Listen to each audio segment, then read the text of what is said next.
Hello my dear amigos, ఇది third day of Tamil Nadu trip అనమాట. ఇది కన్యాకుమారిలో ఉన్నాం present. Early morning sunrise చూడడానికి వచ్చాం. ఇక్కడ సన్ రైజ్ తప్పితే ఎక్కువ చూడడానికి ఏమి ఉండవు, ఒక 2-3 టెంపుల్స్ ఉంటాయి అంతే. సో ఇప్పుడు సన్ రైజ్ పాయింట్ దగ్గర ఉన్నాము.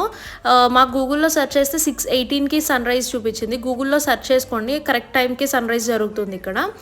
అండ్ సన్ రైజ్ ఎగ్జాక్ట్ ఒక హాఫ్ అన్ అవర్ ముందు రండి, ఫుల్ ఆన్ రష్ ఉంటుంది. సో దట్ ముందు నుంచొని చూడొచ్చు ఎర్లీగా వస్తే. అక్కడ నుంచి రూమ్కి వెళ్ళిపోయి ఫ్రెష్ అయిపోయి గాంధీ మండపం చూసుకొని అక్కడ సన్ రైజ్ పాయింట్ దగ్గర ఒక టెంపుల్ ఉంది అమ్మవారిది, అక్కడ దర్శనం చేసుకొని, ఇది 18 feet ఆంజనేయ స్వామి టెంపుల్ అనమాట. ఇక్కడికి వచ్చాము, ఇక్కడ దర్శనం చేసేసుకొని తర్వాత తినడానికి వెళ్ళాము. ఇక్కడ మోస్ట్ ఆఫ్ ద టెంపుల్స్లో నేను చూసింది ఏంటంటే అబ్బాయిలు షర్ట్ తీసేసి దర్శనంకి రావాలి. అండ్ మన ఆంధ్రాలో లాగా చిన్న చిన్నగా లేవు టెంపుల్స్, చాలా పెద్దవి, చాలా నడవాలి టెంపుల్స్లోకి. అండ్ అక్కడ నుంచి తినేసి రూమ్కి వెళ్ళిపోయి ఫ్రెష్ అయిపోయి ఇంకా బెంగళూరు స్టార్ట్ అయిపోయాయి అనమాట. మీకు ఎవరికైనా రౌండ్ ట్రిప్ ఎంత అవుతుంది డీటెయిల్స్ అంతా కావాలంటే కమెంట్ చేసాను. That's all for the day.